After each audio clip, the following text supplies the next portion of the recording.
जय हिंद. नमस्कार विद्यार्थी मित्रांनो. माझं नाव किरण गायकवाड, कल्पवृक्ष या पुस्तकाचा लेखक.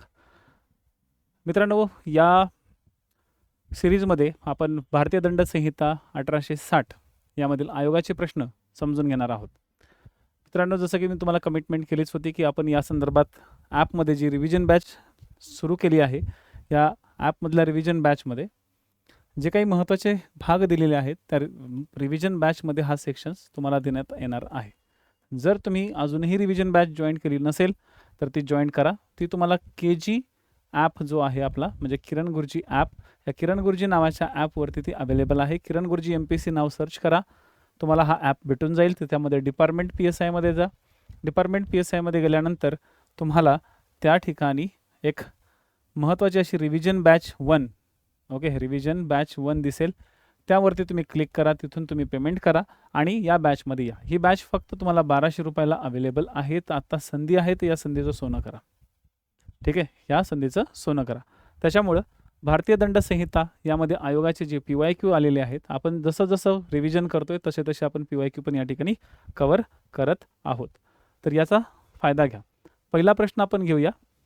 आता तुम्हाला मी ऑब्व्हियसली या ठिकाणी एक टायमिंग देईल. या टायमिंगमध्ये तुम्ही या ठिकाणी प्रश्न देण्याचा प्रयत्न करणं गरजेचं आहे. अप्रामाणिकतेची व्याख्या. अप्रामाणिकतेची व्याख्या भारतीय दंड संहितेच्या कोणत्या कलमात देण्यात आलेली आहे? ही जी व्याख्या दिलेली आहे ती कशात दिलेली आहे? अप्रामाणिकता, ज्याला आपण लबाडी पण म्हणतो. ठीक आहे, याला काय म्हणतो आपण? तर लबाडी पण म्हणतो. याला काय म्हणतो आपण? लबाडी. अप्रामाणिकतेलाच काय म्हणतो आपण? लबाडी. त्याला डिसहॉनेस्टी पण म्हणलं जातं. डिसहॉनेस्टी सुद्धा म्हटलं जातं. कोणालाही गैरलाभ व्हावा, कोणालाही गैरलाभ व्हावा किंवा एखाद्याची गैरहानी व्हावी, एखाद्याची गैरहानी व्हावी असा उद्देश असून सुद्धा किंवा बेकायदेशीर केलेलं कृत्य, म्हणजे नुकसान पोहोचवण्यासाठी, माहिती आहे पुढच्याला गैरलाभ होणार आहे, पुढच्याला गैरहानी होणार आहे, ओके, आपण गैरलाभ घेणार आहे, पुढच्याला होणार नाही, म्हणजे आपण स्वतः गैरलाभ घेणार आहोत, पुढच्याला गैरहानी होणार आहे हे माहिती असून सुद्धा बेकायदेशीर जर एखादा कृत्य करत असेल तर त्याला अप्रामाणिकता असं म्हणतात. ही व्याख्या दिलेली आहे कशामध्ये? तर कलम 24 मध्ये देण्यात आलेली आहे. कलम 26 मध्ये काय देण्यात आलेलं आहे मग? तर कलम 26 मध्ये समजण्यास कारण की. कलम 26 मध्ये काय दिलेलं आहे? तर कलम 26 मध्ये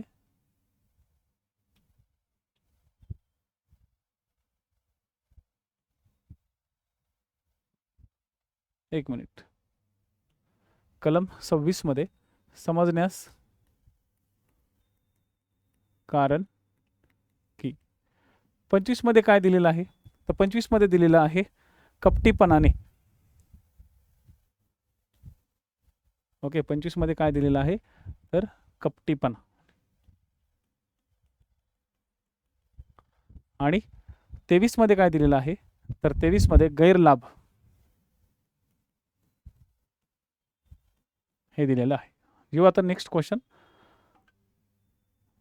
भारतीय दंड संहितेतील कोणत्या कलमाने गुन्हा याचा अर्थ स्पष्ट होतो? हा सुद्धा 2022 मध्ये दिलेला आहे. गुन्हा याचा अर्थ होतो. ठीक आहे, तर याच्यासाठी तुम्हाला टायमिंग स्टार्ट करतोय. कलम क्रमांक 14, कलम क्रमांक 40 की कलम क्रमांक 21 की कलम क्रमांक 42? कशामध्ये गुन्ह्याची तरतूद कशात दिलेली आहे? तर बघा, भारतीय दंड संहितेतील कोणत्या कलमामध्ये गुन्ह्याचा अर्थ स्पष्ट दिसतो? तर कलम 14 मध्ये दिसतो का? कलम 14 मध्ये तो दिसत नाही. ठीक आहे, कलम 14 मध्ये तो दिसतच नाही. कलम 14 मध्ये शासनाचा किंवा सरकारचा सेवक दिलेला आहे. ओके, सरकारचा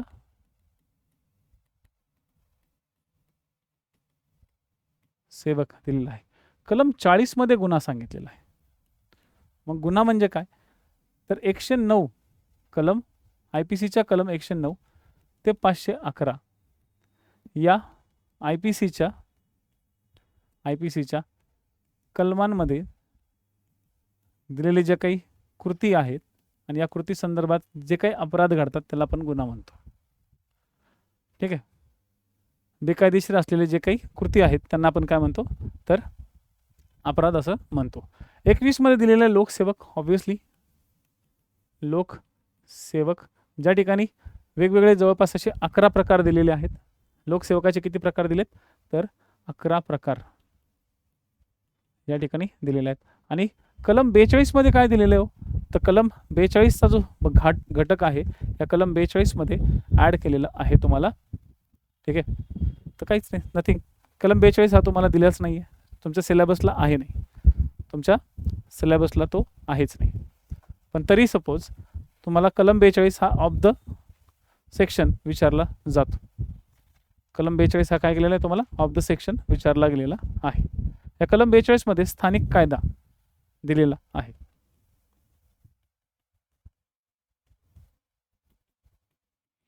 स्थानिक कायदा दिलेला आहे. तर कलम 42चा भाग तुमचा एक्स फॅक्ट म्हणजे नाही येतो तुम्हाला. ठीक आहे, तुमच्या सिलेबसलाच नाही आहे. ह्याचं उत्तर काय येईल, आन्सर येईल 40. नेक्स्ट क्वेश्चन घेऊ. ठीक आहे, नेक्स्ट क्वेश्चन घेऊ. इथं तुम्हाला एक घड्याळ दिलेला आहे जाणून बुजून टायमिंगमध्ये.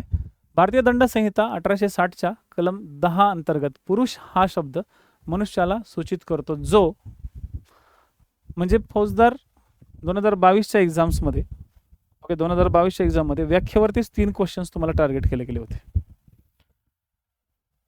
पुरुष हा शब्द मनुष्य जातीच्या कशाला काय केला जातो, सूचित करतो, मनुष्याला सूचित करतो जो कोणत्याही वयाचा असेल. आलं लक्षात, जो कोणत्याही वयाचा असेल. याचं उत्तर काय, 4. कलम 10 मध्ये सिंपल सांगितलेलं आहे. कलम 10 जो आहे त्यामध्ये सिंपल सांगितलेलं आहे की पुरुष आणि स्त्री म्हणजे नक्की कोण. कलम 10 मध्ये पुरुष आणि स्त्री सांगितलेली आहे. याच्यात सांगितलेलं आहे की कोणत्याही वयाचा,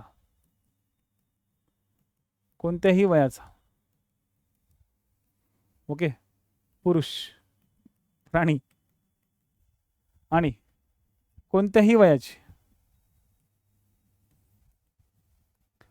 ओके, मनुष्यातील स्त्री प्राणी. ठीक आहे, मग कोणत्याही मनुष्य प्राणी कोणत्याही वयाचा पुरुष जातीचा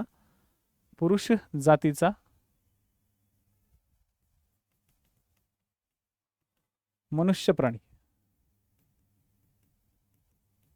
आणि इथं सुद्धा कोणत्याही वयाची, ओके, कोणत्याही वयाची स्त्री जातीचा, ओके, मनुष्य प्राणी, स्त्री जातीचा मनुष्य प्राणी. आलं लक्षात. या ठिकाणी कोणतेही वय हा ऑप्शन आहे. 18 वर्ष पूर्ण आहे तर याला आपण म्हणू सज्ञानी. आणि 18 पेक्षा खाली जर असेल सज्ञानी, किंवा त्याला म्हणू शकतो आपण प्रौढ. आणि 18 वर्षापेक्षा खाली असेल तर त्याला म्हणतात अज्ञानी. इथं आणखी एक गोष्ट लक्षात ठेवा, 21 वर्ष हे जुन्या काळामध्ये 1989 पर्यंत सज्ञानी मानलं जात होतं. मग तुम्हाला भारतीय राज्यघटनेतली 61वी घटनादुरुस्ती माहितीच असेल. या 61व्या घटनादुरुस्तीद्वारे प्रौढांचं वय 21 वरून 18 करण्यात आलं होतं. तर ह्या गोष्टी थोड्या इथं एक्सप्लेनेशनमध्ये समजून घ्या. आपण काय करणार आहोत की गेल्या 5-6 वर्षांच्या ज्या काही प्रश्नपत्रिका असतील या गेल्या 5-6 वर्षांच्या प्रश्नपत्रिकांचा एक आधार घेऊन एक सिस्टमॅटिकली प्रत्येक चॅप्टरवरती एक 15-20 मिनिटाचं किंवा अर्धा 1 तासाचं एक छोटे छोटे PYQs आपण कव्हर करणार आहोत, जेणेकरून तुम्हाला अंदाज येईल की PYQ असतात कशा पॅटर्नचे. बरेचसे विद्यार्थी हे पास झालेले आहेत आणि त्यांना PYQचं आता पूर्णपणे ॲनालिसिस करायचं आहे. त्यांच्यासाठी ही सिरीज यूट्यूबला पण जाणार आहे, त्यांची ही सिरीज तुमच्या ॲपवरती सुद्धा राहणार आहे. इलेक्ट्रॉनिक्स रेकॉर्ड म्हणजे काय. हा 2017चा क्वेश्चन आहे, खात्यांतर्गत फौजदार 2017. डेटा, माहिती, प्रतिमा किंवा ध्वनी, संचित आणि 4 वरील सर्व. तर याचं उत्तर काय येणार आहे पोरांनो? सिंपल आहे, वरील सर्व. असे क्वेश्चन चॉकलेट क्वेश्चन 2017ला टार्गेट झाला होता हा. इलेक्ट्रॉनिक रेकॉर्ड, या इलेक्ट्रॉनिक रेकॉर्ड संदर्भातलं, ओके, इलेक्ट्रॉनिक अभिलेख किंवा इलेक्ट्रॉनिक रेकॉर्ड संदर्भातली तरतूद IPCच्या 29 मध्ये करण्यात आली होती. 17 ऑक्टोबर 2000 रोजी हे कलम दाखल करण्यात आलं होतं. इलेक्ट्रॉनिक्स रेकॉर्ड, जे इलेक्ट्रॉनिक्स माध्यमातून कोणतीही रेकॉर्ड जमा करून ठेवलेलं आहे, इलेक्ट्रॉनिक्सच्या माध्यमातून कोणतीही माहिती रेकॉर्ड करून ठेवलेली आहे, कोणती एखादी प्रतिमा रेकॉर्ड करून ठेवलेली आहे किंवा ध्वनी, प्रतिमा म्हणजे फोटो किंवा ध्वनी रेकॉर्ड करून ठेवलेले आहे, तर त्याला काय म्हटलं जातं? ओके, त्याला काय म्हटलं जातं? तर इलेक्ट्रॉनिक अभिलेख. हे कशाच्या पद्धतीने साठवून ठेवलेलं आहे? डेटा म्हणलं म्हणजे साठवलेली माहिती. ठीक आहे, साठवलेली माहिती. प्रतिमा किंवा ध्वनी. प्रतिमा म्हणजे इमेज आणि ध्वनी म्हणजे साऊंड. ह्या सगळ्या गोष्टी कशामध्ये येतात? इलेक्ट्रॉनिक अभिलेखामध्ये येतात. कधी कधी तुम्हाला इलेक्ट्रॉनिक अभिलेख असा सुद्धा क्वेश्चन विचारला जाऊ शकतो. आणि इथं लक्षात ठेवा, आयोग आता जे 2024च्या अँगलने जो विचारेल क्वेश्चन, ते तुम्हाला थोडेसे जोड्या लावा टाईपचे क्वेश्चन्स टार्गेट या ठिकाणी होऊ शकतात. तर हे भाग लक्षात ठेवा. भारतीय दंड संहिता 1860 मधील कलम 39 मध्ये, ठीक आहे, टिंबटिंब याची व्याख्या करण्यात आलेली आहे. सेम 2017चा हा सेम क्वेश्चन. सांगा चला,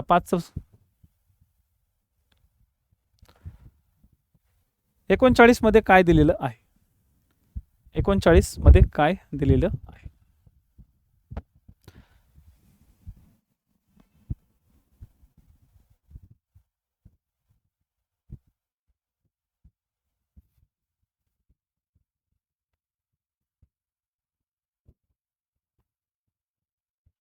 तर बघा, सिंपल आहे. ह्याला म्हणलं जातं आप खुशीने, म्हणजे स्वतःच्या खुशीने. इंग्लिशमध्ये आप खुशीला म्हणलं जातं, ओके, व्हॉलंटरीली. काय म्हणलं जातं? व्हॉलंटरीली.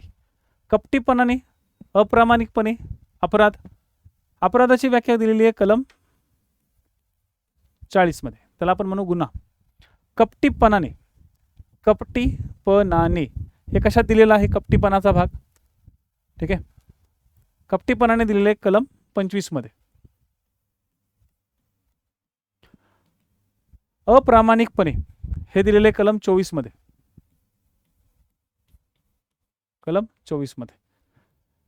तर आपण जे घटक बघणार नाही आहोत त्यांच्यावरती तुम्हाला जास्त भर द्यायचा आहे. जे घटक बघणार आहोत त्यांच्याकडे तुम्हाला लक्ष कमी दिलं तरी चालेल, परंतु रिपीट क्वेश्चन्स या ठिकाणी होतात. आप खुशीने 39 मध्ये दिलेले आहेत. आप खुशीने म्हणजे काय? तर स्वतःहून केलेली, ओके, इच्छापूर्वक, म्हणजे पुढच्याला, ओके, एखाद्या व्यक्तीला परिणामाची जाणीव असताना किंवा तसं त्याला समजण्यास कारण आहे की मी हे जे कृत्य करेल त्याच्यानंतर पुढच्याला इजा होईल, तरी सुद्धा जर त्याने ते कृत्य केलं तर त्याला म्हणतात आप खुशीने.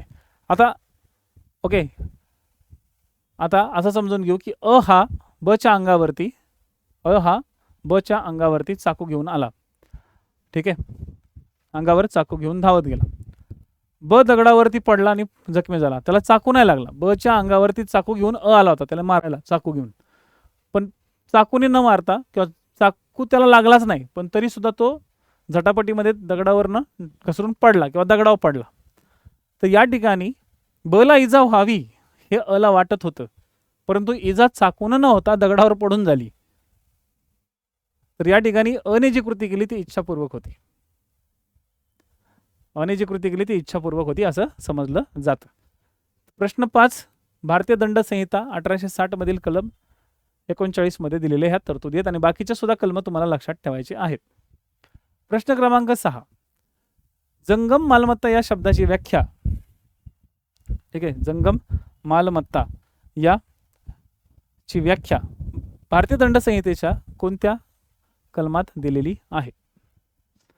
21 कलम, कलम 22, कलम 23 की वरीलपैकी एकही नाही. कशात दिलेली आहे?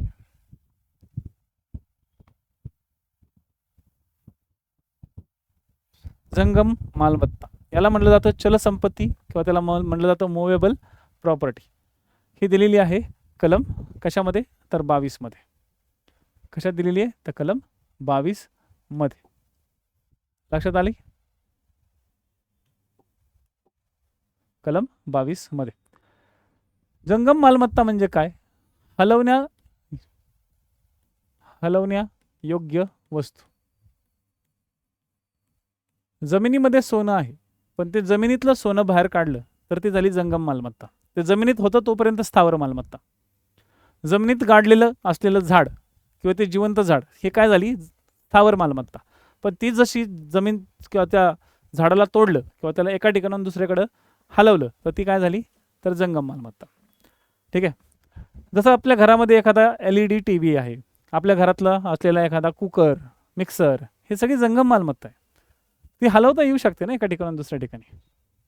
परंतु जी जमिनीला जखडून आहे, ठीक आहे, जमिनीला जी जखडून आहे, भूसंलग्न एखादं झाड असेल किंवा भूसंलग्न एखादी वस्तू असेल की जमिनीची संलग्न आहे, ती हलवता येणार नाही. किंवा भूसंलग्न एखादी वास्तू असेल ती हलवता येणार नाही तुम्हाला एका ठिकाणून दुसऱ्या ठिकाणी. किंवा जमीन स्वतः असेल तर ती जंगम मालमत्तेत येत नाही, ती स्थावर मालमत्तेत येते. मग तुम्हाला इथं पॉईंट विचारले जातात, जंगम मालमत्तेत काय येतं, जंगम मालमत्तेत काय येत नाही. इथं क्वेश्चन्स विचारला जाऊ शकतो. आर्टिकल 21 मध्ये काय दिलेले आहे मग, ठीक आहे, तर लोकसेवक दिलेले आहेत. 21 मध्ये लोकसेवक दिलेत आणि 23 मध्ये काय दिलेले आहे, तर गैरलाभ दिलेला आहे. गैरलाभ दिलेला आहे. गैरलाभावरती आतापर्यंत व्याख्यावरती कधी अजून टार्गेट झालेलं नाहीये. जिथे जिथे व्याख्यावर टार्गेट नाही झालं, पण आतमधल्या भागात थोडेसे टार्गेट झालेले आहेत. तर ते भाग आपण पुढे समजूनच घेऊया. प्रश्न क्रमांक 7 घेऊ. भारतीय दंड संहितेतील कोणत्या कलमाने इजा याचा अर्थ स्पष्ट केलेला आहे.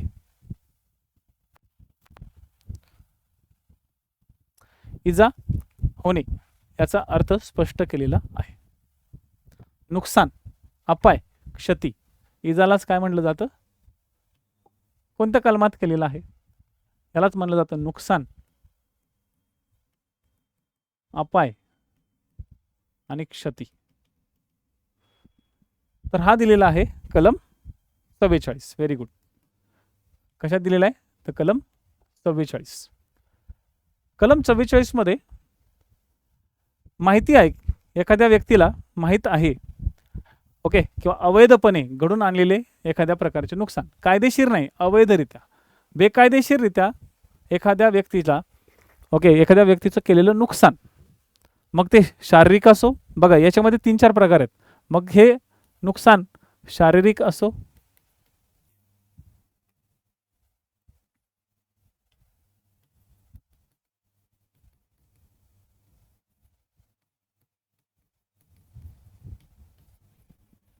लक्षात आलं, हे नुकसान शारीरिक असो किंवा मानसिक असो किंवा मालमत्तेचं असो.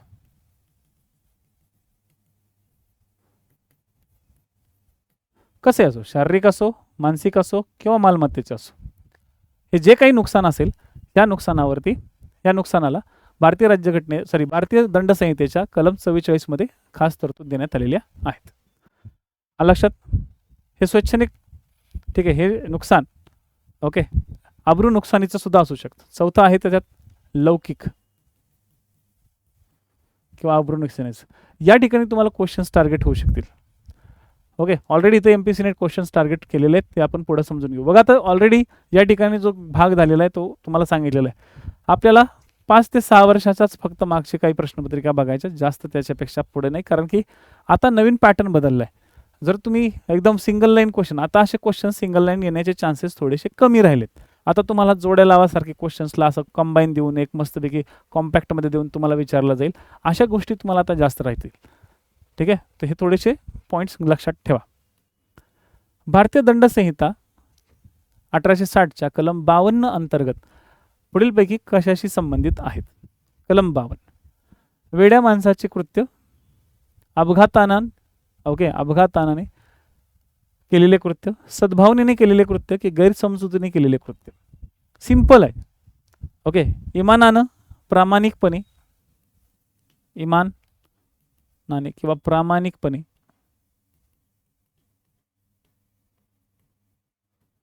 जे काय तुम्ही कृत्य करता ते कृत्य कलम 52 अंतर्गत येतं. ठीक आहे. एखादे कृत्य योग्य काळजी घेऊन केलं, एखादे कृत्य जर योग्य काळजी घेऊन केलं किंवा प्रामाणिकपणे केलं, चांगल्या इराद्याने केलं, कशाने केलं तर चांगल्या इराद्याने केलं, तर त्या कृत्याला काय म्हटलं जातं, तर त्या कृत्याला सद्भावनेने किंवा चांगल्या पद्धतीने केलेलं कृत्य आपण असं म्हणतो. ओके. प्रकरण 4 मध्ये अपवादांमध्ये ह्याचा वापर बऱ्याच ठिकाणी केलेला आहे. ओके. 87, 88, ठीक आहे, 89 आणि 93 या कलमांमध्ये याचा वापर प्रकरण 4 मध्ये तुम्हाला पुढे दिसतो. लक्षात घ्या, इथं सद्भावपूर्वक केलेली कृती मांडली जाते. अवधान ठेवून, ओके, अवधान ठेवून केलेली कृत्य, पण ती सद्भावनेने असले पाहिजे, कपटीपणाने नाही, की पुढच्याचं नुकसानच झालं पाहिजे म्हणून केलेलं एखादे कृत्य त्याला ओके त्यांना म्हणतात.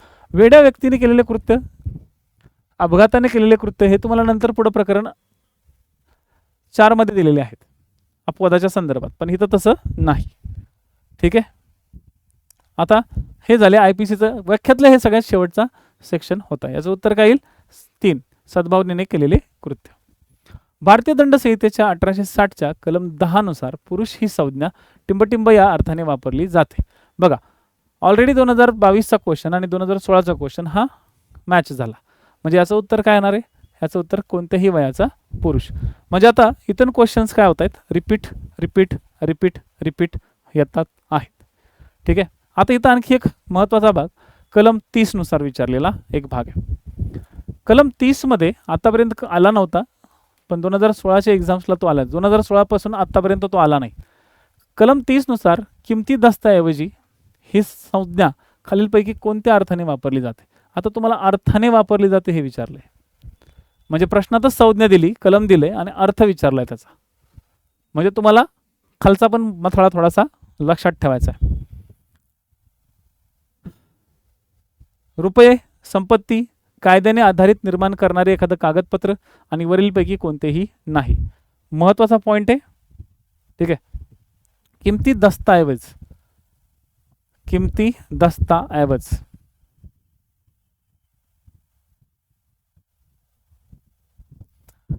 लक्षात घ्या, रुपये हा किमती दस्ताऐवज नाही होत, रुपये हे चलन होतं.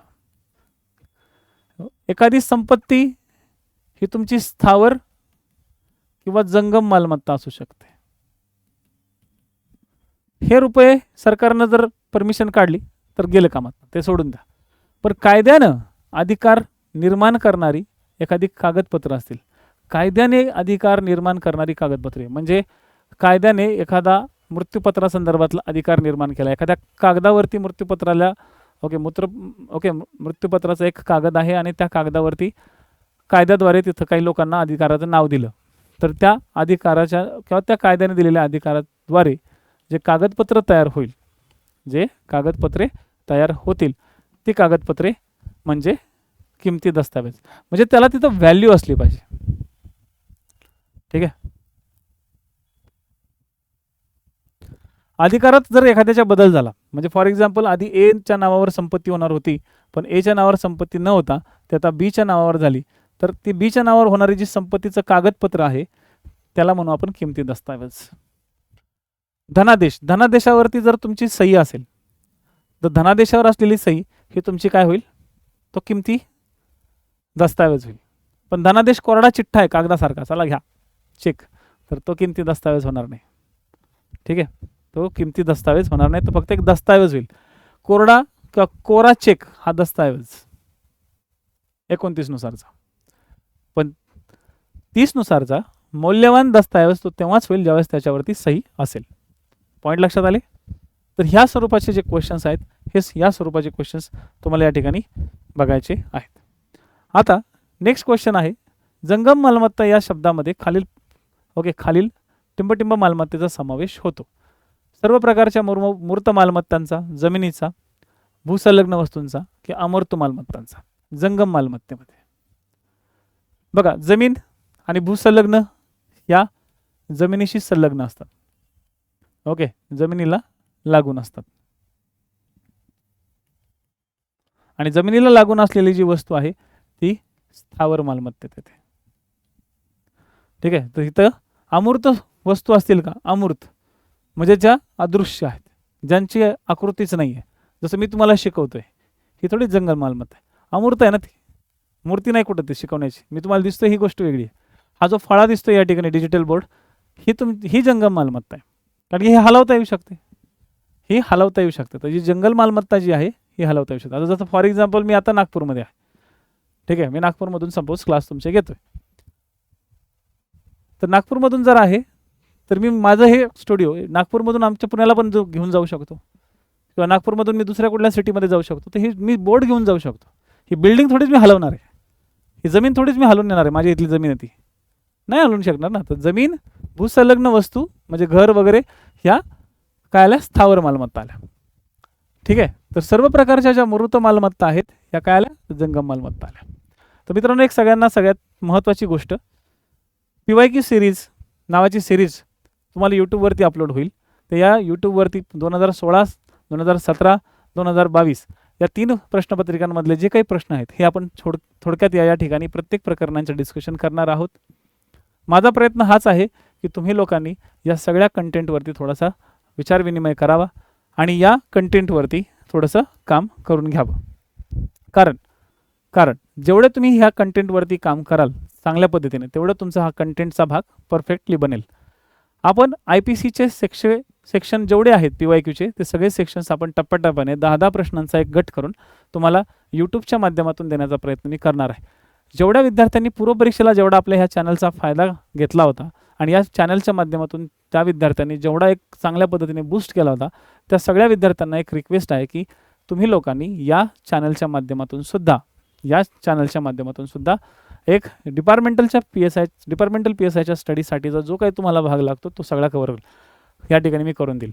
तर सगळ्या विद्यार्थ्यांना एक नम्रतेची विनंती आहे की हा चॅनल जो आहे तो सबस्क्राईब करून ठेवा. सगळ्यात पहिले तुम्ही किरण गुरुजी,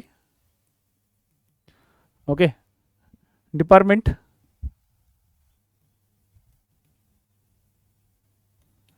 PSI हे सर्च करा. किरण गुरुजी डिपार्टमेंट PSI किंवा DPSI जरी केलं तरी सर्च होतं. तुम्हाला या कंटेंटवरती सगळ्या गोष्टी मिळतील. किंवा ज्या विद्यार्थ्यांना चॅनल सापडत नाही त्या विद्यार्थ्यांनी माझा जो नंबर आहे 7887448636 या चॅनलवरती किंवा यावरती तुम्ही मला मॅसेज करा. मी तुम्हाला त्या ठिकाणी लिंक पाठवेल. ठीक आहे. परंतु जास्तीत जास्त विद्यार्थ्यांपर्यंत हे व्हिडिओ पोहोचवण्याचं कार्य तुम्ही करा. तुमचे जे काही व्हॉट्सअपचे जे काही ग्रुप्स असतील त्याच्यामध्ये याचे लिंक्स शेअर करा. कारण की डिपार्टमेंटल PSIसाठी गेल्या 13-14 वर्षापासून आपण या ठिकाणी मेहनत घेतोय. मी सुद्धा मेहनत घेतोय तुमच्यासाठी. तर या मेहनतीचं चीज तेव्हाच होईल जेव्हा तुम्ही लोक 615 मध्ये जास्त संख्येने यशस्वी व्हाल. 615च होतील, 617-18 तर होणार नाहीत, 615. परंतु 615 तुमच्यातलेच विद्यार्थी असावे. जे विद्यार्थी मला पाहतायत या चॅनलच्या माध्यमातून ते माझेच विद्यार्थी आहेत असं समजून मी त्यांना सर्वतोपरी मदत करेल. परंतु जर तुम्हाला एकदम डिटेल शिकायचं असेल, म्हणजे सिरियसली जर तुम्ही विद्यार्थी खरंच असाल आणि तुम्हाला आता सिरियसली अभ्यास करायचा आहे, तर किरण गुरुजी नावाचा माझा जो ॲप आहे, या किरण गुरुजी ॲपवरती माझी रिव्हिजन बॅच चालू आहे. ठीक आहे. किरण गुरुजी ॲप जो आहे, या किरण गुरुजी ॲपवरती माझी रिव्हिजन बॅच चालू आहे. या रिव्हिजन बॅचमध्ये, ठीक आहे, या रिव्हिजन बॅचमध्ये मी तुम्हाला IPC, CRPC, पुरावा कायदा ह्या सगळ्या गोष्टी शिकवणार आहेत. याची रिव्हिजन खूप छान पद्धतीने चालू आहे. ही बॅच फक्त 1200 रुपयाची बॅच आहे. किती? फक्त 1200 रुपये. या बॅचमध्ये सहभागी व्हा आणि या बॅचमधून तुमचा अभ्यास आणखी चांगल्या पद्धतीने डेव्हलप करा. ठीक आहे. ऑलरेडी राज्यघटना देऊन झालेला आहे, त्यामुळे तुम्ही जेव्हा बॅच लॉन्च कराल तुम्हाला पूर्णपणे राज्यघटनेचे जवळपास 100 व्हिडिओ पटापट बघायला सुरुवात करा. कारण की राज्यघटना मायनर ॲक्ट सगळ्यात महत्त्वाचं आहे. इथं एकच पॅटर्न असणार आहे. इथं म्हणजे तुम्हाला शिकवलंही जाईल, सोबत PYQ पण दिले जातील. शिकवलंही जाईल, PYQ दिलं जाईल. PYQतले काही कंटेंट हे यूट्यूबला टाकले जाईल. बाकीचे कंटेंट पूर्णपणे बॅचवाल्या विद्यार्थ्यांनाच भेटतील, जेणेकरून जे विद्यार्थी या ठिकाणी पेमेंट करून आलेले आहेत त्या विद्यार्थ्यांचा एक थोडासा सिरियसनेस राहावा. आणि त्या विद्यार्थ्यांची एक अपेक्षा असते की सर सगळीकडे जर तुम्ही फ्रीमध्ये वाटत गेलात तर व्हॅल्यू कमी होते, किंमत त्याची कमी राहते, आणि ही गोष्ट बरोबर आहे. ओके. तर जी काही व्हॅल्युएबल वस्तू असते, आणि असंही नाही की तुमची मी 12,000 रुपये फीस चार्ज करतो. 1200 रुपये म्हणजे तुमच्यासाठी हे नॉर्मल आहे, कारण की तुम्ही ऑलरेडी सॅलरीवरती असलेले पर्सन्स आहात. मी असं नाही म्हणत की 1200 खूप कमी झाली, जास्त आहे. काही विद्यार्थ्यांना ते जास्तही वाटते, पण घरात बसून टेन्शन घेऊन अभ्यास करण्यापेक्षा एखाद्या शिक्षकांबरोबर जुळून जर अभ्यास केला तर तुम्हाला बाकीच्या विद्यार्थ्यांचा अभ्यास समजतो आणि तुम्ही तुमचा जो पैसा भरताय त्याची एक कुठेतरी चीज पण तुम्हाला लक्षात मिळते. तर ही तुमची रिव्हिजन बॅच या ठिकाणी अवेलेबल असणार आहे. लवकरच तुमची टेस्ट सिरीजच्या बॅचबद्दल पण आपण लवकरच बोलू त्याबद्दल. तोपर्यंत धन्यवाद. Thank you so much. असंच या चॅनलला सपोर्ट करत राहा आणि हा ॲप नक्की डाउनलोड करून ठेवा, किरण गुरुजी ॲप. लवकरच नेक्स्ट जे लेक्चर असेल ते नेक्स्ट लेक्चर तुमचं IPCच्या पुढच्या प्रश्नांवरती राहील. धन्यवाद.